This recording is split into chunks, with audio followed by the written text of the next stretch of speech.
All right, everybody, welcome back to another episode of Toast Time. As always, I'm joined by my co-host Jackson Law, who is sweating out watching his Grizzlies in the playing game right now. But we got a special episode today as we are introducing a new Toast Time segment. So we will get right into it, and I will explain more once we get to said segment. So first up, my buttery pick this week is going to be Aaron Judge of the New York Yankees. Aaron Judge got his batting average up now to 300, and this comes after he had a ridiculous streak where he struck out 8 times in a row and struck out, I think it was 12 times in 14 at bats. Well, he turned it all around in pretty much the blink of an eye.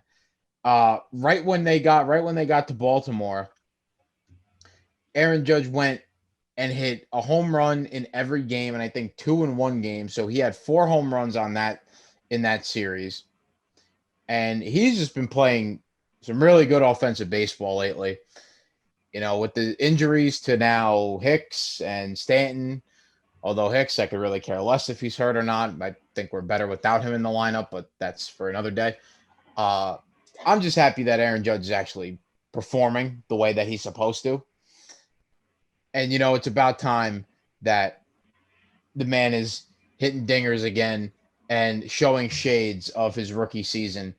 It just all comes down to if he can stay healthy. If Aaron Judge can stay healthy, he's a lock for hitting like 270 and at least 50 home runs. So hoping he can keep this up, but I'll take what I can get. So as of right now, Aaron Judge is one of the hottest players in baseball, and he's my buttery pick this week. Yeah, no. Aaron Judge is really the one person that you need the Yankees to start, really start tearing the ball, and it's weird. It's weird when it's baseball and Aaron Judge is not. Sorry, I had to. Sorry. Okay. Sorry about that. I am fully prepared for this segment, as everybody can see. But again, Aaron Judge, yeah, I've seen what he's been doing the past couple of weeks, this past week especially, for the Yankees to make up ground, which were 40 something games into the season. So Yeah, we're a like a little significant over. time has passed. Yeah, significant time has passed. But it's still not too late to turn it around. And obviously Aaron Judge is turning it around. And for you as a Yankees fans and Yankees fans everywhere, you hope that he can continue this way, so that way you can make up some ground in the division and potentially win the division, but at a minimum, make the playoffs. Catch fire at the right time, because it's all about the postseason, baby. That's All about the that. postseason. That's all we care about up here. I'm going to go to baseball with mine too. Again, trying to diversify and trying to bring baseball into it. While his team hasn't been performing great over the past week, he personally has, and I'm going with Nolan Arenado. Oh yeah. Third baseman for the St. Louis Cardinals, has been on an absolute. He's homered in, I think, four games in a row. I don't know if he homered. He homered in their last game, yeah, and they didn't play today, I don't think. But at least four home runs in a row for the season. He's got 10 home runs, 30 RBIs, and he's batting 305. That's pretty good.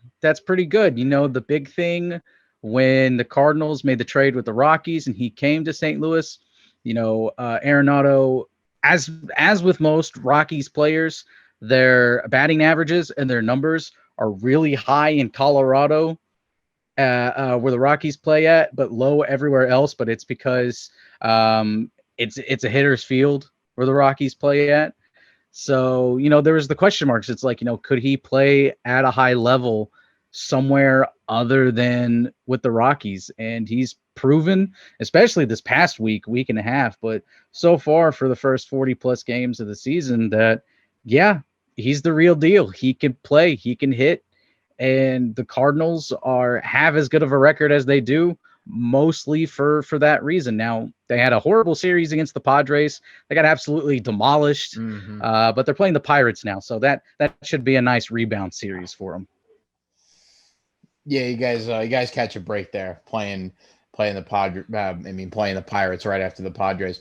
I mean, listen, there's no shame in losing a series to the Padres, but I did see, I think, the last game of that series, you guys got swept. I mean, hey, it happens. The Padres are like the Padres are good, man. They're the new super team. They are like the new Warriors. They just get everybody and anybody who's worth anything on that team. So hey, listen, it's all right, is what it is. But hey, Nolan Arenado is having a great year so far and having a great week. His rating on the show, I don't have his card, but I want it. Unfortunately, he's way too expensive right now, but his rating is like shooting up like crazy. I think actually he might be up to like a 92 or a 93. His live series card on Dynasty. My man. Yeah, but he's also way too expensive. I want to know what. I always forget how to pronounce his last name. Is it Oshani? The guy that plays for the Angels? Otani? How do you say his last name? Otani, that's it. I don't know why I say it. Oh, yeah, Otani. The MVP front runner. The guy's pitching. He's pitching to an ERA of 2.10 and is tied for the league lead in home runs with Aaron Judge and Ronald Acuna. I mean, like Babe Ruth. He's our Babe Ruth now. Yeah, pretty much. Like this is Babe Ruth now. Like, I mean, I'm not gonna say he's Babe Ruth. I'm just saying this is Babe Ruth like. Let me change that phrase for a second. It's Babe Ruth like to have a guy that's pitching well and is also the league leader in home runs. It's the closest that we're ever gonna see Babe Ruth. Yeah, so. We won't. Yeah, we don't even have videos of Babe Ruth, just pictures. Anyway, moving on to my burnt pick, and let me tell you, this burnt pick I just had to because it's just of these historical, this is one of those things.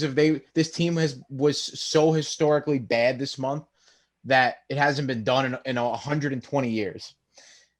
The Seattle Mariners have gotten no hit twice this month.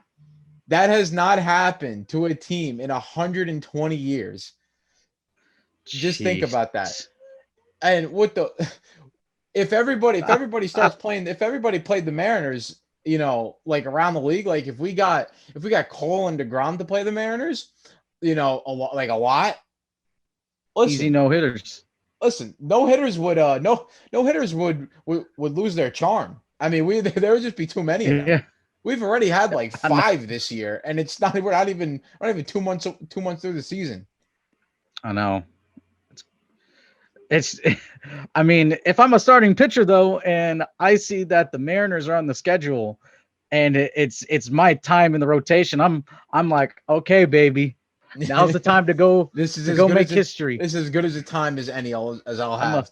I'm gonna get my number hanging out somewhere in the outfield, somewhere by pitching against the Mariners, because I'm gonna look good. I'm gonna look like Nolan Ryan out there against those guys. Actually, and I'm Mariners, like the 6th guy in the rotation.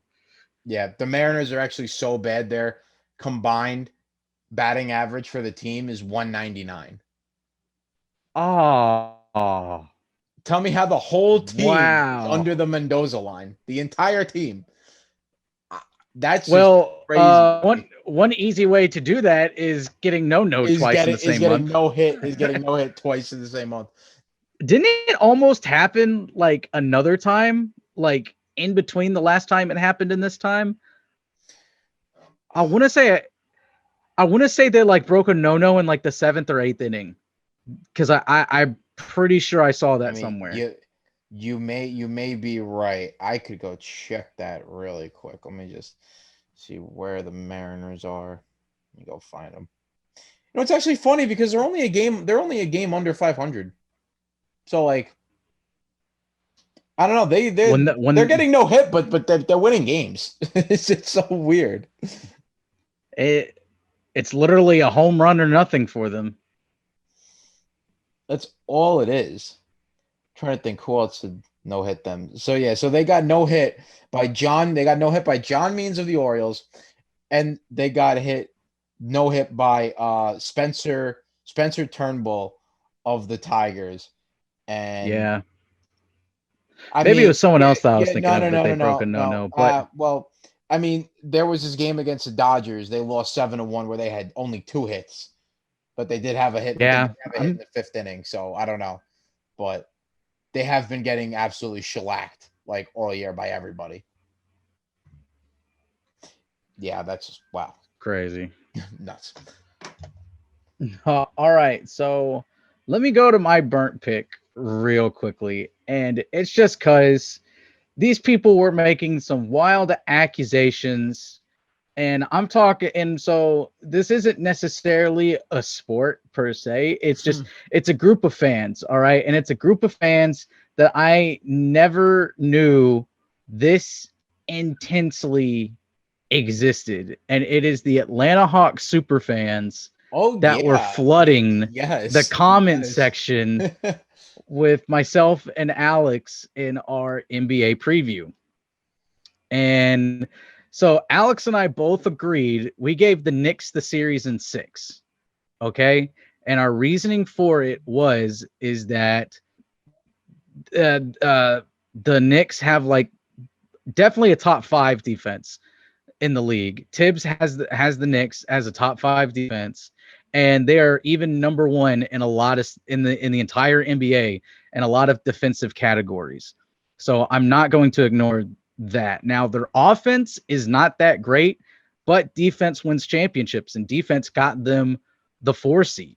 Okay, and I talked about how I trust people. I trust the Knicks, and more specifically, I trust Tibbs more than I do anyone on the Hawks. And they're jumping in here. Like, first off, their splits are crazy.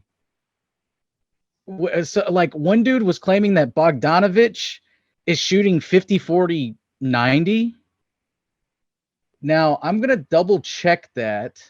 But if Bogdanovich was shooting 50-40-90, don't you think they would have made a big deal about that? Kyrie is only the 9th player in NBA history to be a part of the 50-40-90 club. It is an exclusive club. If Bogdanovich was truly shooting 50-40-90, I think that would be a pretty big deal. Okay? And who knows, maybe they aren't counting it because he's been out so much. Let's see. Okay, yeah, this dude lied. He rounded up. He rounded up. He rounded up. He is shooting 40%. He is shooting 43% from 3 and 90% from the free throw line, but he's shooting 47% from the field. Yeah, so he's not 50-40-90. You can't just round that up. That doesn't work like that. You can't. Yeah. So he's a 40-40-90 guy. And it says the Knicks don't know who will start at point guard in the playoffs. That's a lie. Doesn't matter. Only one of these teams have a defensive player of the year candidate. Who are you counting? Clint Capella as defensive player of the year? Hawks play literally no defense. John Collins is not defensive player of the year. I love John Collins. Okay, but the Hawks act like they don't care much for John Collins because they refuse to pay that man. And then they also they do not have this is another thing, and this is a Hawks super fan that has commented twice on this video, just because I guess he just came back and was just so like wounded by our words that we gave the Knicks, that we said the Knicks were going to win in 6. Like, he got pissed off say that the Hawks were inconsistent. They are. You go back through their schedule, yeah, they had a great second half of the season, but they were beating up on bad teams and getting blown out by playoff level teams. They beat maybe 1 or 2 playoff teams. They faced the Knicks 3 times this season, twice including after they fired first head coach, and they've lost They lost both of those games. You can say, oh, it was close. One of them even went into OT. Well, guess what? At the end of the day, you lost. It doesn't matter if you could get swept 4-0 and each game can be decided by 5 points or fewer. Guess what? All everyone's going to care about, you got swept 4-0 and you're out of the playoffs. That's all people are going to see. No one's going to care. Okay. If ifs and buts were nuts, we'd all have a Merry Christmas. Okay. And almost only counts in horseshoes and hand grenades. All right. I'm getting very, stereotypical with these sayings and everything. But, and then it's just like, and then he also brings in the fact that Tony Snell is shooting 50% from three. The guy's shooting 2 threes a game and hitting 1. And like, I guess, like everybody, like, listen, it was kind of a joke when everybody was joking that the man was hitting 50, 50, 100. Okay. He's the first player in NBA history to do that. But like, yes, he's played over 100 minutes this season, but like, I'm sorry, I'm not looking at Tony Snell's shooting spreads and being like, oh, Tony Snell, he's the key ingredient to the series. That's like me saying that, let's say if the Grizzlies do pull this game out tonight, and let's say your Lakers get upset tonight, and then it's the Lakers versus the Grizzlies to see who gets that 8th seed, and I'm like, John Conchar, key to the series, key to the win.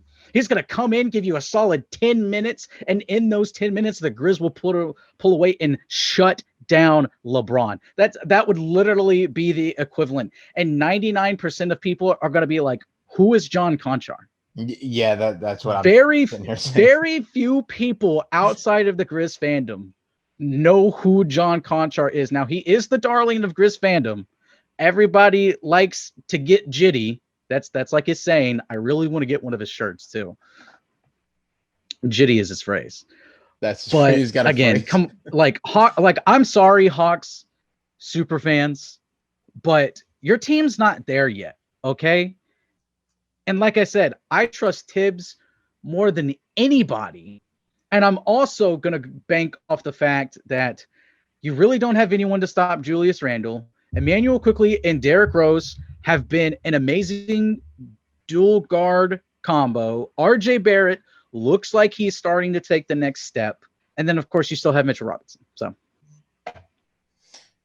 yeah, look, I'm a Laker fan, but I'm also a New Yorker. So when it comes to the Knicks, I can give them a actual fair assessment because I'm not actually a fan of them, but I know everything about them because I live in New York. You live in New York, you know everything about the Knicks. Like, I know everything about this team.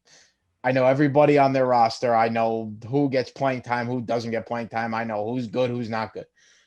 The Hawks have no shot in this series. Yeah, I'm very serious about this. The Hawks have no shot. The Knicks undoubtedly have a top 5 defense. I'm pretty sure it's even top 2.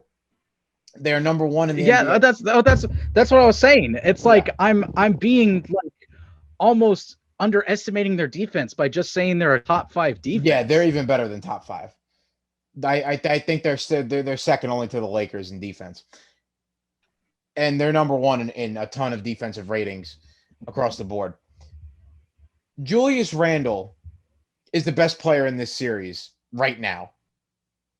I'm Trae Young is a good young player, but he's not playing to the MVP caliber level that Julius Randle has been playing this year. This Knicks team has a lot of heart. They got a lot of hustle. The Hawks are just a team that complains about fouls, especially Trae Young. I can't stand watching him play because he's so worried about driving to the hoop and drawing fouls rather than actually scoring. And he complains about every single foul that he does not get. And it's the playoffs, bud. Everybody knows that in the playoffs, the refs basically take the whistle and shove it in their throat. They don't call fouls as much as they do in the regular season. They let them play. If you're going to tell me that in a series where Trae Young isn't going to get as many fouls, the Hawks, who are not a good defensive team, and they are a streaky offensive team, where they could get really, really hot, but they could also get really, really cold for about half the game.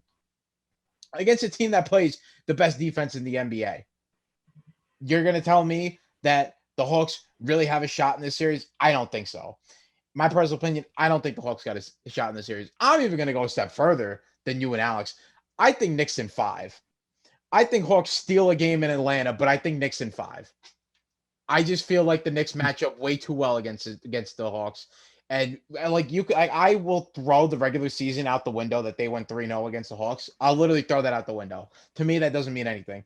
Just from watching these two teams, I can tell who's better and who's not. And the Knicks are gonna win this series.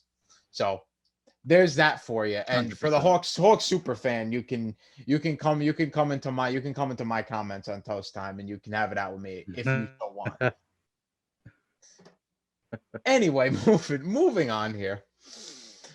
I'm gonna go to my extra crispy pick this week, and I'm still staying on baseball, just because I just had a lot of baseball stuff in my brain today. So, extra crispy is Kevin Pillar's face of the New York Mets. I'm sure people have seen. I know you've seen the picture. He got hit right. He got hit in the face with like a 95 plus fastball. Let me tell you though, Kevin Pillar, he tough though. He a tough man. He's a champ. I'll give him that. He is a champ. He did just look like he just went 12 rounds with Muhammad Ali though. Like it really didn't, like his face. Both of his hands tied behind his back. Yeah, exactly. His face does not look pretty. Like his face is easily worthy of my extra crispy. Like not even anything to do with him or the way he plays, just his face is extra crispy this week. I'm sorry, but that was just like it was actually pretty gross. Like I felt sick to my stomach when I saw that picture. I was like, I felt bad for the guy, but you know what? He tough. He got up, walked off under his own power, and he even went to the press conference afterwards and just sat there and answered questions. And he'll be back soon. Hey, you know what, Kevin Pillar, you a tough man for the Mets. Okay, that's somebody the Mets need. They need a guy who can take 95 right in the face and just walk it off. So tough that he gets the first ever positive extra crispy. Exactly. That's how in the tough history he is. of the show. That's how tough he is. All right. So we'll go to my extra crispy here real quick. And my extra crispy, I can't speak tonight. Extra crispy is a one of Trey Daubert's favorite players in Russell Westbrook. That man, I'm gonna say, pretty much single-handedly lost that Celtics game. For the man was just out of it, taking bad shots, not taking care of the ball whatsoever. And even though Jason Tatum dropped a 50-piece, a whopping 50 burger on their head, which kudos to Tatum for doing that. I think I may have said Beal, but I meant to say Tatum. And then Beal had a pretty good game too. Westbrook, 6 of 18 shooting, 0 for 4 from 3, 5 fouls. It's just like I'm sick of people talking how, like, listen, it's impossible to ignore that Westbrook is a good player, okay? Like, I acknowledge that he's a good player, and I'm not going to hate on him as much as Trey does. But at the same time, I don't know if he brings any value to your franchise. Like, why would you be willing? Like, I don't know what Westbrook's contract is right now. I don't have it in front of me, but I'm not paying that man even $20 million a year to be the starting point guard for my team. Okay. I'm not trading a bunch of assets to pick up Russell Westbrook, because I'd rather gamble with picks and the players I have on my team now than give all of that up and trade for Russell Westbrook. Will he elevate your team? Yes, he'll elevate your team, but he's going to elevate your team from garbage to mediocre. And that's it. Mm-hmm. That's it. The one season that everyone points towards, it's his MVP season, was an anomaly with his 3-point shooting. Okay. It's a fear that I have for John Morant.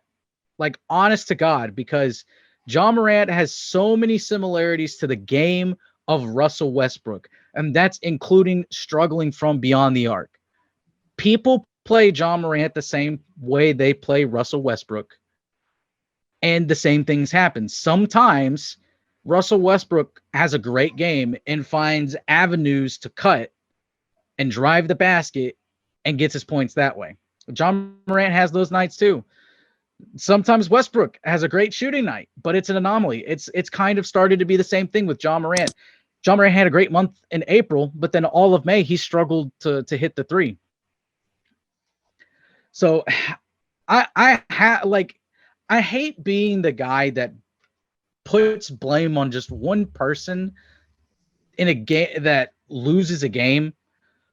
But Westbrook, if anyone is to share the most of the blame, it's got to be Westbrook, because there were possessions down the stretch where it was getting close before Tatum just started to go on a tear in the fourth quarter and went to the line. He went to the line. He shot like 17, 18 free throws, so before he was getting fouled near the end of the game and putting up some crazy, crazy shots. There were possessions that Beal never touched the ball, and it was just Russell Westbrook one-on-one ISO trying to drive the basket. All you have to do is take a step or two back, because he's not going to shoot the three, and if he does shoot the three, he's not going to hit it. I'm you can't defend Westbrook, I don't think, anymore at all. Now they get a chance, I believe, to try to get into the playoffs again, because they lost. So Boston gets the 7th seed, and Washington plays the Pacers. They'll play the Pacers and try to get the 8th seed. I don't know how that game is going to go, but Westbrook just seems out of it. And unless Bradley Beal goes off for 40, 50 points, then they only have a chance. Then that's the only time they have a chance. They'll still probably lose, because how many games at the beginning of the year did they lose when Bradley Beal? There was like 5 games in a row Bradley Beal scored over 40 points, and they lost all 5 of those games. Yep. Happened quite a bit. I'm like almost on that same boat as Trey. I don't think that Russell Westbrook is a player that you're going to win a championship with. I've said this before, and you know what? It's just so true. And I know there's a lot of people on Twitter that defend Russell Westbrook like he's their dad. I mean, I'm going to be quite honest with you. Like, I've never seen people defend somebody so hard than Russell Westbrook. Like, I get it. Russell Westbrook gets a ton of hate and just like a ton of flack, but you know what? It's deserved. When you got the guy, he's your starting point guard. Listen, I get that the days of basketball positions is basically gone. Like, the basketball that I grew up playing and watching was, everyone had their own jobs. The point guard was not supposed to be taking like 20 to 30 shots a game. He was supposed to be passing the ball and setting up his teammates. But you know what? I understand that that's gone out the window. I get that. And in some cases, you can have a point guard like that who knows how to balance the both of them, where he's so good offensively that it doesn't matter that he may not pass that much. But the thing is, he could pass. Like, I mean, I'm going off Steph Curry here. I know Steph Curry's 1 in a million player, but at the same time, Westbrook, he just is not that type of guy that's going to like elevate your team to actual like championship contention. Like, you're right. He'll bring a team from garbage to mediocre, 100%. There's no doubt that he will do that with the team, but it's just, I don't know why people are going to consistently defend this guy when you could see time after time again, he can't play with another superstar. Like, it just never works. I mean, you could go back to Westbrook and Durant. Then there was Westbrook and Harden. Westbrook and Paul George and Carmelo Anthony. Westbrook and Bradley Beal. And not a single one of those teams worked. None of them. Okay, maybe the Westbrook and Durant days, those worked. I mean, whatever you define as worked. I don't define losing Like, losing 3-1 what, series. they got swept in the finals, didn't they? They got swept in the finals by the Heat. Either They that or it did. was what, They 5 did, games? but that I give them a kind of it was 5 games. It was 5 games. But I give them a kind of a pass because that big three was really young. Like they were super young. Yeah. And that was, And LeBron saw his chance to get his first. That was literally the best stopping. LeBron the world had ever seen. Yeah, like LeBron has never been better than he was that season. It was the best version of LeBron. Yeah, what was it? 2014, 2015 LeBron. Yeah, yeah. That was the best LeBron anyone's ever seen. So I don't really fault them too much for that. I do fault him and Durant, the both of them, for 2016 against the Warriors Western Conference Finals. Yeah. Not only, like I have this theory. Now people could say what they want about it, but I'm going to tell you guys right now because of how absolutely convinced I am that this is the truth. Game 6 against the Warriors. The Thunder are at home, so they're up 3-2. They had at least a 15-point lead with about 4 minutes left in the game. And I kid you not, you can go back and watch this game and I remember like it was yesterday because this game I was just convinced the NBA was fixed after this. Westbrook and Durant, the both of them, came down one would bring the ball up and then the next possession, the other one would bring the ball up. And when you're up by 15 with 4 minutes left, you would try to run clock or at least run some plays. No, they were walking the ball up the floor within about 7 seconds of the shot clock, putting up a 30-foot three, and they missed every single one. And it happened 5 possessions in a row. And in the blink of an eye, the Warriors were right back in it and they were down 2. I was sitting there. I'm like, what the hell just happened? They just completely stopped everything they were doing to win this game and just said, we're done. We don't even want to win the game. To me, that game felt fixed as hell. Whatever. You could say otherwise, but that's what I felt. And just back to Westbrook, the guy's going to give you numbers, but he's not going to win. He's not going to win you games because that's exactly what he's going to do. Westbrook he's not a type of player that's going to shoot you in games. He's just going to shoot you out of them. He's not Steph Curry. Steph Curry can shoot you in games. Russell Westbrook, he's just going to shoot you out of games. And especially when he's got a guy that can shoot them in games like Bradley Beal, and he won't give him the damn ball because Westbrook plays hero ball down the stretch, which is really not good for somebody that can't really hit jump shots. But that's what I got to say on Westbrook. Anyway, after that whole rant, winded. We will take a quick break here, and we will be right back. All right. So after the break, this game, bro, it doesn't even matter if we win. I'm watching. It doesn't even matter if we win this game because if we play like this in the next game, regardless of who our opponent is, we're gonna lose by 20. What's the point? Just what's the point if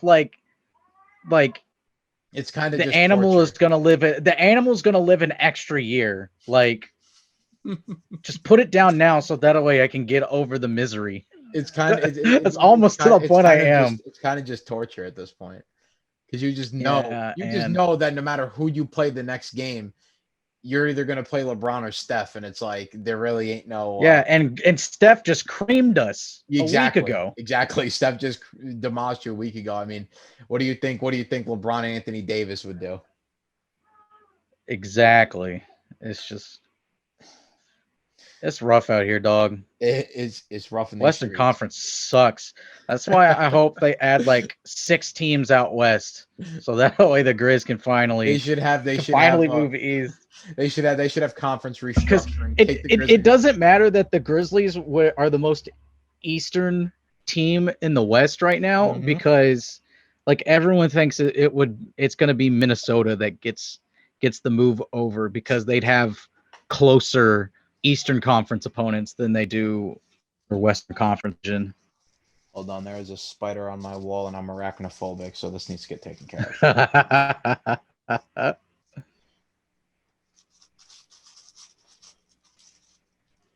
Die. Fucking die. Got him.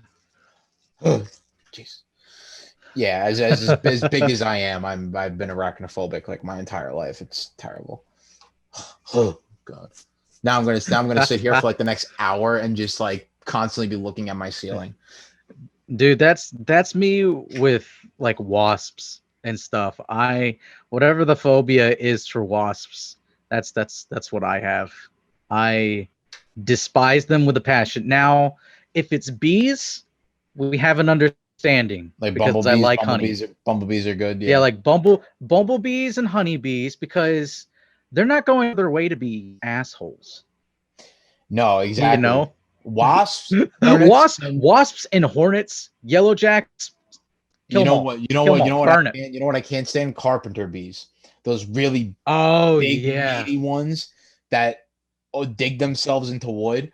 I cannot stand those. I was playing golf Sunday, and I was at like the bar window getting I was getting like a coffee and then a couple of White Claws for the round. And there's like these two giant carpenter bees that are just flying around me, and I'm like, bro, get me out of here. Yeah, so see, it's like again, bees. It's like I like you. It's like I don't care much for you, but I have an understanding, you know. And then it's like I highly encourage bees. We got a garden back out here, so the pollination is beautiful for them. Yeah. So I'm like, have at it. And, you know, I like honey as a sweetener, and I like mead. I homebrew mead, and I like to buy mead. So I'm like, we're cool. You give me things that I want. I like. Wasps, they don't give me anything, but so pain. There's no point to them. They don't give you anything but pain. Yeah, and the worst ones, the ones we have around here, are these big fat red ones, red wasps. Red wasps. They're huge. They're like this big. Oh my God. Just their bodies. That's not including how much bigger they are when their wings are out. And they're mean. Christ. Yeah, and also when we first moved into this house, I found a dead hornet in our shed. I almost told my wife, like, we're moving.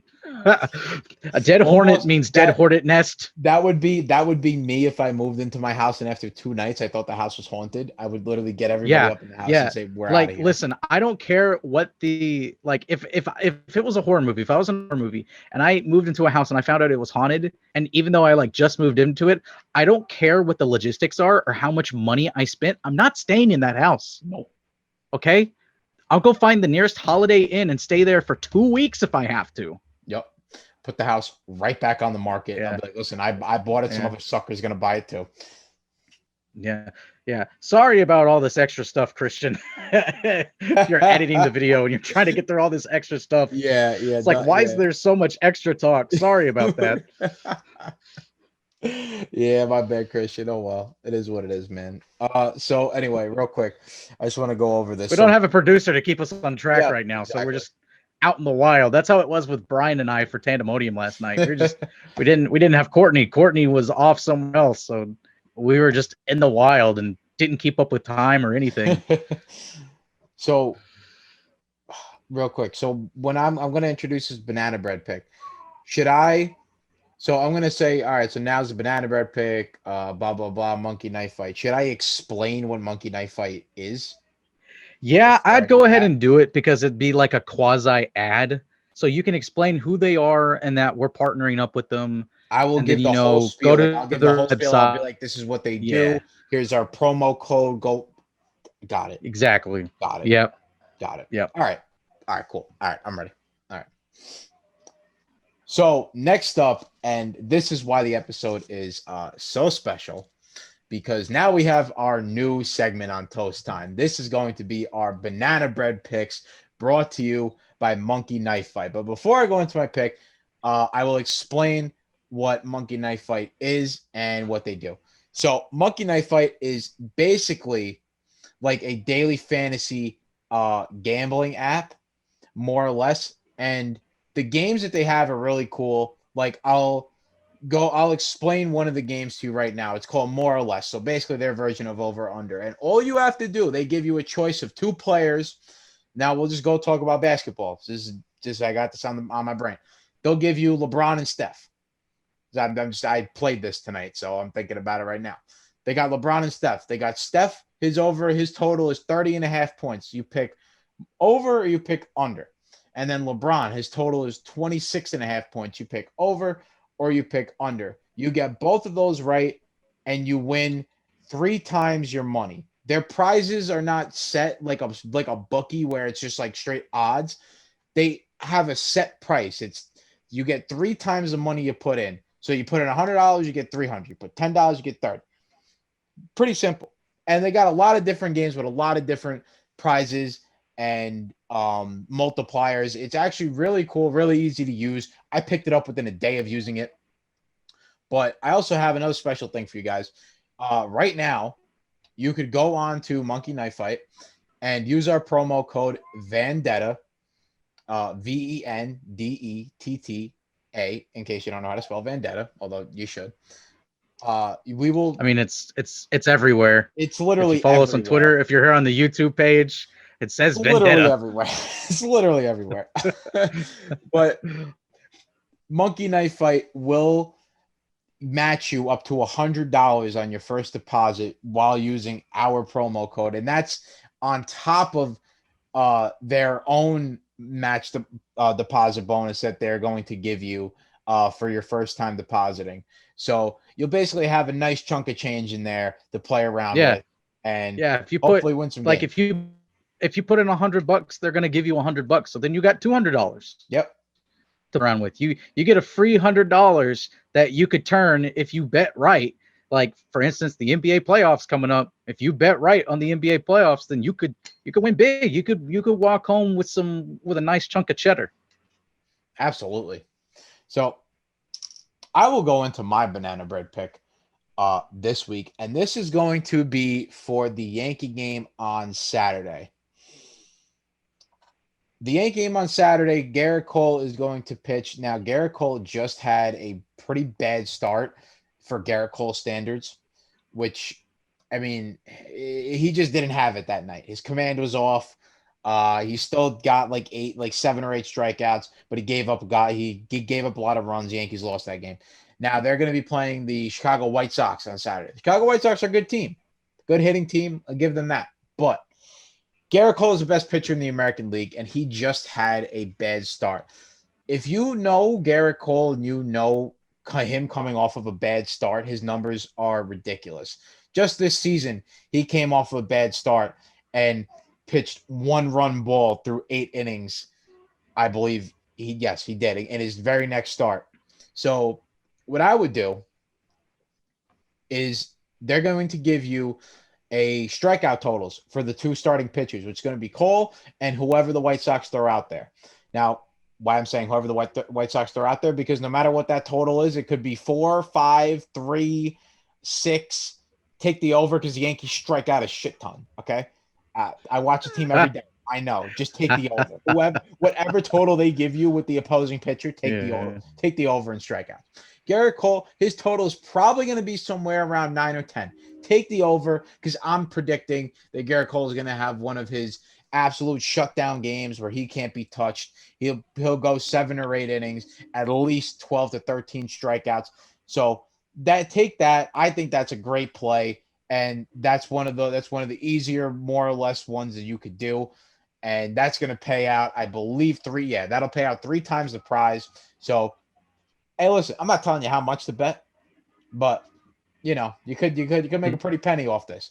I'm just saying it's a great play. So that's my banana bread pick for this week. Cole over strikeouts, and whoever the Chicago starting pitcher is over strikeouts for Saturday's Yankees and White Sox game.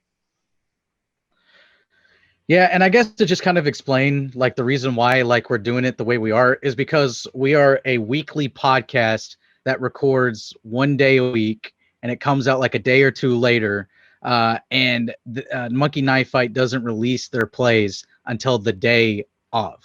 You know, that may change like as we get into football season. And so all of this is just kind of speculative. Like if this is what they do, then do this. And you can kind of almost gauge what they're going to do because it's always going to be about the stars. And the example, like when Anthony and I, when we met, when, you know, after we found out the news about the deal and we were talking about how to incorporate it into our show, is like, I think it's week 7 of the NFL. We get Patrick Mahomes versus Aaron Rodgers.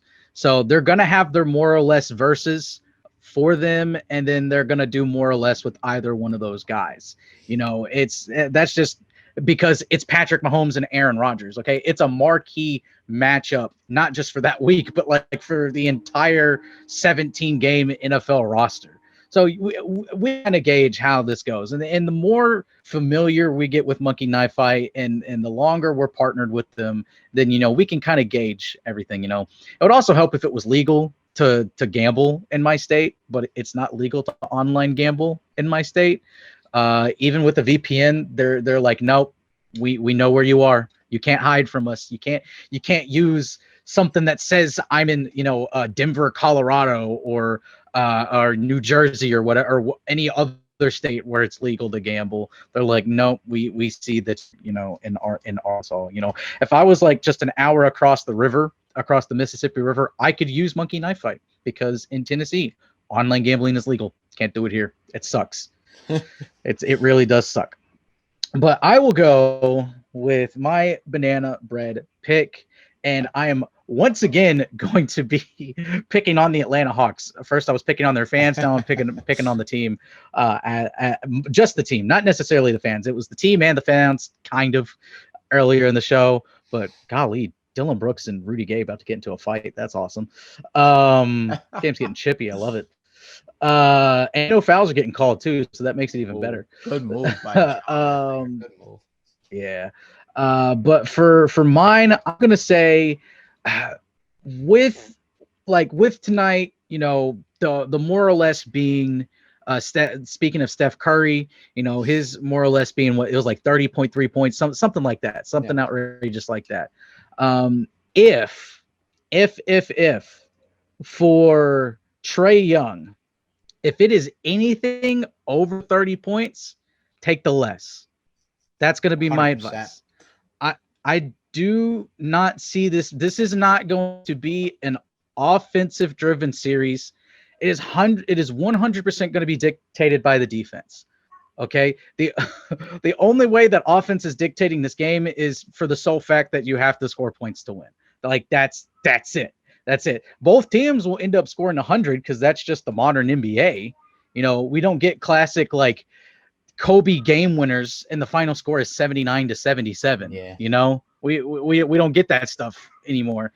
But and honestly, I would only ever be comfortable if it's maybe 28 points, the more or less 28 points, then yes. But if it's 30 and above for the more or less, take the less with Trae Young. I think they've got there's good defensive guards. Emmanuel Quickly, very underrated defensively. I think they could easily slap that man on Trae Young, and they will hedge the screens. Tibbs is an expert defensive coach, and it's why he's had success everywhere he's gone. He had success in Minnesota, okay? Like the Minnesota teams were actually playing good defense. He got Karl Anthony Towns to play something that resembles defense, okay? That's the Tibbs effect. And Trae Young is going to feel the Tibbs effect. Trae Young absolutely is going to feel the Tibbs effect. I love that pick because like I was saying before earlier in the podcast, the Knicks have they have like the best defense in the NBA right behind the Lakers. And Trae Young, he's the type of player that's going to be just constantly worried about trying. He's good. He's a player that tries to get fouled, but he's not as good as he's not as good as doing that as James Harden is. Like he's trying to be James Harden, but he's not James Harden. I don't think Trae Young is going to go off at all in many of these games. He may go off in one game, but the chances are if you go and you want to bet every night of the series, there's pretty good chances that you picking less on Trae Young points is going to hit like four out of 5 times, or however many times they played in the series. So I love that pick. I don't think Trae Young is going to be doing that much anyway. So yeah, love the pick, and we will definitely be giving you guys winners as we get more into this Monkey Knife Fight stuff. Jackson can't bet. That doesn't mean the man can't figure out what to take.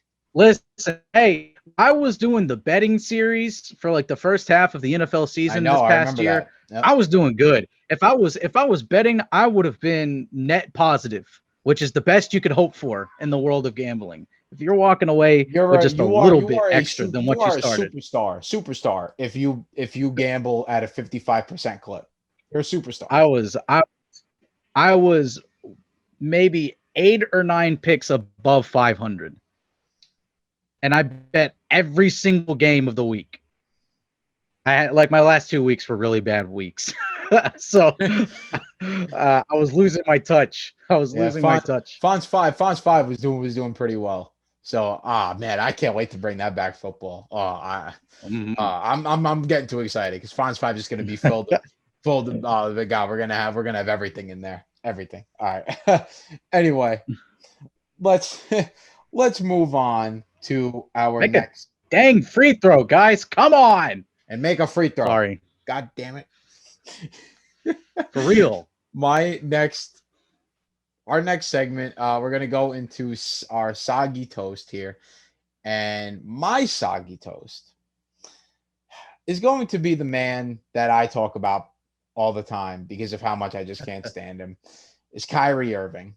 He says a lot there's not many players that get under my skin like Kyrie does. Kyrie really, it's almost like it's a personal attack on me. Like, he really grinds my gears. Went from the stuff with LeBron and Kevin Durant on that podcast where you said, oh, now I got somebody that can make a shot. And it's like, oh, like, you didn't play with LeBron for 4 years in Cleveland and you won a championship with him. Okay, whatever, Kyrie. Yeah. Now Kyrie, in his post-game press conference on Saturday, last Saturday, it's the last game of the regular season. So they're going to be giving him, questions like, okay, like, you guys had a good end of the season. You got 2 seed, blah, blah, blah, whatever. Just basic end of the season questions to be asked. And this man, Kyrie, goes into this whole rant about stuff that just has nothing to do with what they're asking him. Going into stuff of the war in Israel and all this other stuff, and like, you know what, like, it's like, I understand. I may get flack for this, but honestly, like, I understand if he wants to be an activist. I get it. I mean, he basically is at this point. I get that. But if you're not going to go and answer the basketball question, or you're not going to answer the questions regardless, I'm sorry. Just don't even bother coming to the press conference, or just give the Marshawn Lynch of, why I'm here, and then just leave. I mean, and then you could talk about it later on. It's just like, there's no, in my opinion, there's no real reason to just go and start talking about the press go and start talking about all that on the press conference. And for this reason, the playoffs are coming up. It's you, Harden, KD, Blake Griffin. There's a lot on the line for your guys' legacy, let me tell you. Because if the Nets don't win the finals, that is one of the biggest dampers on all 4 of their legacies. Maybe not so much Blake, but at least on Kyrie, Harden, and KD. KD, 100%. Kyrie, same thing. And Harden, same thing. You got to be focused on that stuff. Like, I know KD and Harden are focused on it. I mean, listen, I know KD and Harden may not – I don't want to say they don't care about stuff that's happening in the world, but they just don't talk about it. I mean, okay, I'm going to be real with you. I know damn well Harden don't care. All Harden's worried about is basketball game and then going and hitting up starlets afterwards in New York City. That's all he's worried about.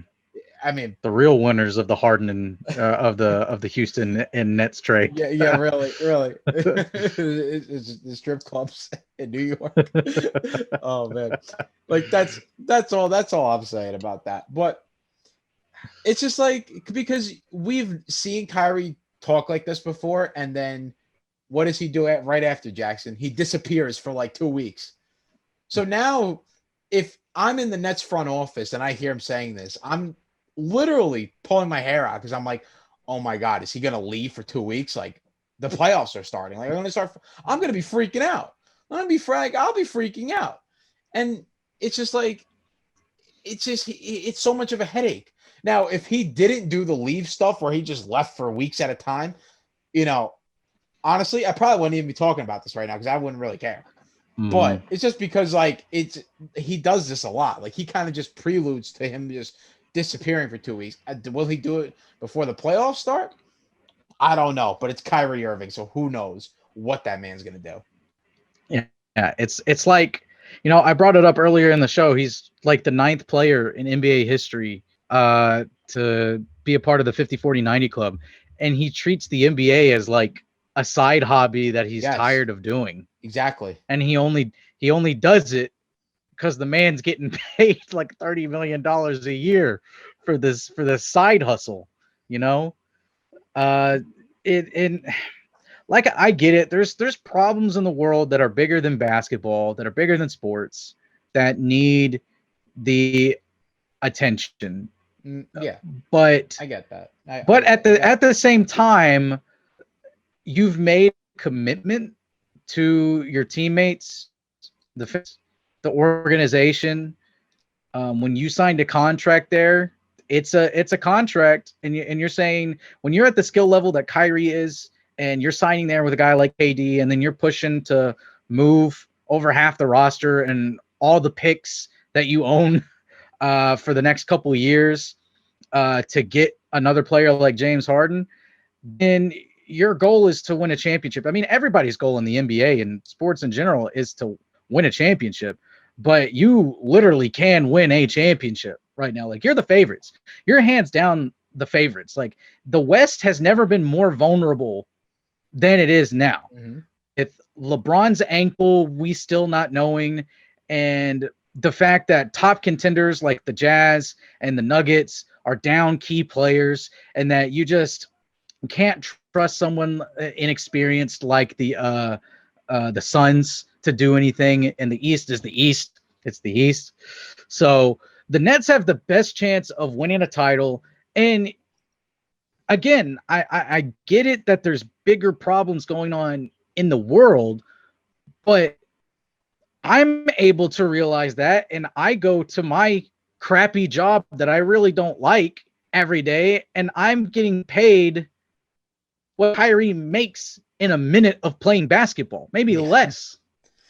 Okay? Definitely less. And the world continues to spin. It always has. And there's been histories of horrendous genocide that's gone on throughout history.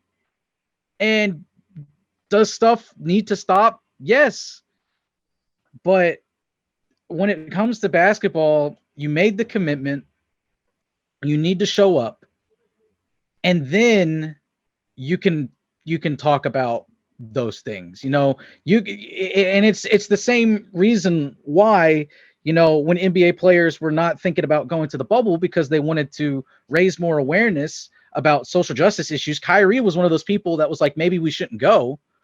Well, at the same time, you're giving people an outlet to kind of escape from reality by playing basketball, but you're also like, you have a platform where you can talk about that stuff. And the NBA has been more than accommodating for allowing the players to speak freely about how they feel about stuff that's going on in the world and in the country.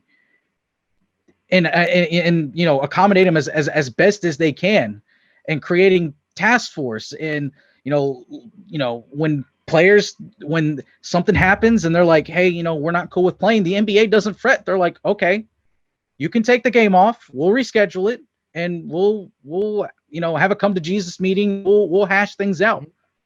And I think the NBA is probably the best league that has done that out of all the other leagues in this country. But I know we've gone on a pretty long rant talking about Kyrie here, but I just want to say I agree with you. I say all that to say that I agree with you. Understood. Yeah. I'll try to keep my soggy toast a little bit shorter here, just because it was disappointing. I like watching this team play, but they got knocked out of playoff contention yesterday, and it's the Charlotte Hornets. I think the Charlotte Hornets are a really fun team that have a bright future ahead of them, and it all kind of fell downhill when LaMelo went down for a while and Hayward was done for the rest of the year. When that happened, that really kind of shot their best chance at making the playoffs. Obviously, they had a chance to make the playoffs, but they were just completely outgunned and overmatched by the Pacers. And the Pacers are always that sneaky team where it doesn't matter who's injured and who's playing. They're just that team that seems to always do something when the playoffs roll around, and they're always super tough to play. Okay, just ask LeBron James how tough the Pacers are to play. Okay. It doesn't matter if they have all-stars or if they're rolling out mostly G League guys. They're going to put up a heck of a fight just because they're the Indiana Pacers. There's just something about those jerseys that make those players play above what they actually are. But they all channel the spirit. I think if they stay healthy, I honestly think that they're a playoff team. I honestly think they're probably in a position where like the Hawks are at, and the Hawks are probably a team that's vying for a play-in position, but it just turned into the opposite because they were suffering from injuries, and it looked like the Gordon Hayward signing was a great signing. He's learned how to play basketball again, and the LaMelo Ball's the real deal.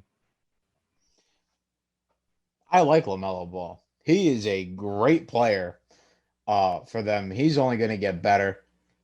Now, correct me if I'm wrong, but I think before they started having all the injuries to Hayward and LaMelo Ball, weren't they like the 4th or 5th seed in the East for a while? Like I said, they're I'm like more than halfway through the year. They were like the 4th seed. Yeah.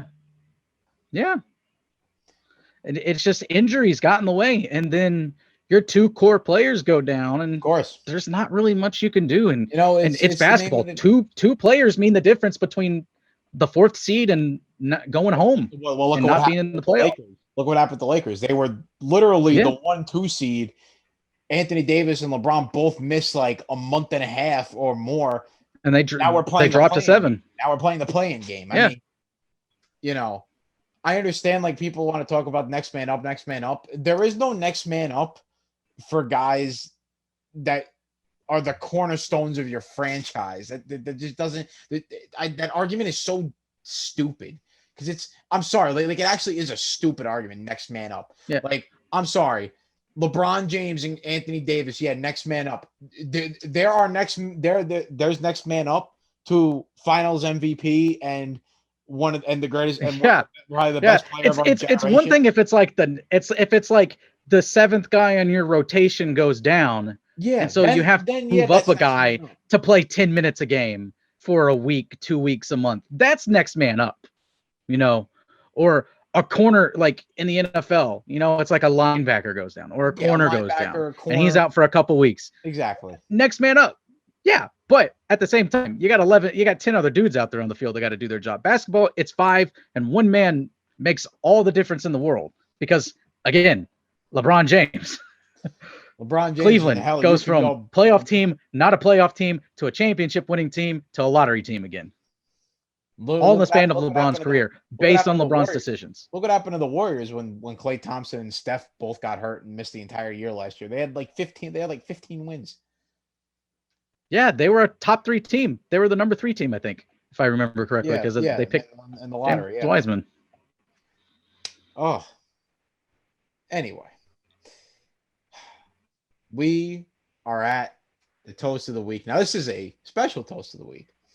Never done nothing like this before, but made me really excited, and not even just excited, just confirmed to me the long theories that I've been thinking since I was a little kid. Aliens exist. But the problem is, why wasn't anybody talking about it? Like, we just kind of we kind of said it, like it was just there on Twitter, and we kind of just let it go. And then, okay, NBA playoffs. Like, what do you mean NBA? Aliens exist. The former president, Barack Obama, literally said aliens exist, and nobody's talking about it. Yeah. Like, oh my God. And you know what? I just want to go on the record, fully on the record here, saying that I always knew that aliens existed, because Mhm. you cannot tell me of our big vast universe that we have. It is billions, trillions of years old, expands beyond your imagination and realm of understanding. There is just infinite space. Like, do you even understand infinite space? In like Yeah. you can go forever and never reach the end. Think about It's that. because it's still expanding It's at a still rapid going pace. and expanding where? Like, where exactly is it expanding? Like, I don't know. like It's just expanding. is Expanding into what? the I don't know. universe in some like weird like black box, and it just expands in the black box? Like, where are we in the universe inside of a black box? It's crazy. And then these people will go and start, like, I used to have people, oh, aliens aren't real, blah blah blah, aliens are. So you think we're the only living creatures in this giant unimaginable universe that we have? We are the only living knowledgeable species out there. That is such crap, because first of all, we found water on Mars, and Mars is basically a dead planet. If there's water on a dead planet like that, you can't tell me that there isn't like another Earth. Maybe not humans, but humanoid creatures that have knowledge, and they are advanced like us, and they are just out there somewhere. And I mean, hey, listen, Obama said aliens existed. So basically, all the Men in Yeah. Blacks are real. And if there's ever a Ah, situation, just call Tommy Lee Jones and Will Smith, and we will be yeah. fine, because we See, have the blueprint. that's why no one was talking about it. Everyone was on their phones at the same time, and there was a flash, and everyone was told to forget. That could be true. Could be Telling true. you. I'm telling you. Dude, Patty Mills, Grizz Killer. I tell you what, man, Oh, I'm it's sorry. rough out here. Sorry. It's rough out here. They're down by 2 now, like 6 minutes left in the game. I'm a little behind everyone else. I think I'm on Sling, and Sling's Yeah, I'm definitely behind. I'm broadcast is way back. straight on cable. But Nah, don't. I'll tell you. I don't want to tell you what happens. I would rather you watch the experience. Anyway, yeah, okay. but you can give But me. yeah, You can go ahead. Go we'll ahead. see about the aliens in like a month or so, because before Trump left office, he signed some sort of order that said the Pentagon had X amount of months to just unleash everything and be fully transparent with the American people. And that deadline is next month. So I think I think is why Obama got asked the question. I'm not 100% sure. So Hmm. I don't know. Hmm. I don't know. We'll see. We'll Aliens see. exist, man. It's the aliens. They they probably walk among us. How do I know if you're not an alien, Jackson? Probably. How do I know if you're I not an mean, I could alien? be. I Exactly. could be. You could be. I could be. How do I know if I Could 100%. how do I know if I'm an alien? I know you could have just been dropped here, and all those memories are just like implanted in you, I and like mean, your parents and your family's not real. It's just Goku thought he was human for a while when he was a kid, because his memory was wiped and he had no idea that he was a Saiyan. there you go. Maybe the real Anthony got kidnapped, and he's somewhere in the outer expanses And of I'm an alien space, clone, and you're an alien clone, and you're just chilling here, and I'm and chilling here. he's on like, yeah. And he's out in like sector 27-B. Like, he's chilling on his farm on Tatooine right now. Yeah, Huh. pretty much. Could Pretty be. much. Could be. Could be. All right. So we'll get to my toast of the week, and it is sports fans across the country, because because finally numbers for COVID-19 are going down. Couple states reported 0 deaths Oh in their yeah, state New York, for actually, we days. For the stop wearing first masks now inside. mask mandates are being lifted, and is including the sports stadiums. places like Washington, Boston, places up in the north that are more of what you would consider your blue states. Yeah. I mean, red states, we've been like, giving the finger to the mask mandate since like the beginning. Yeah, so it's yeah, whatever. we know about that.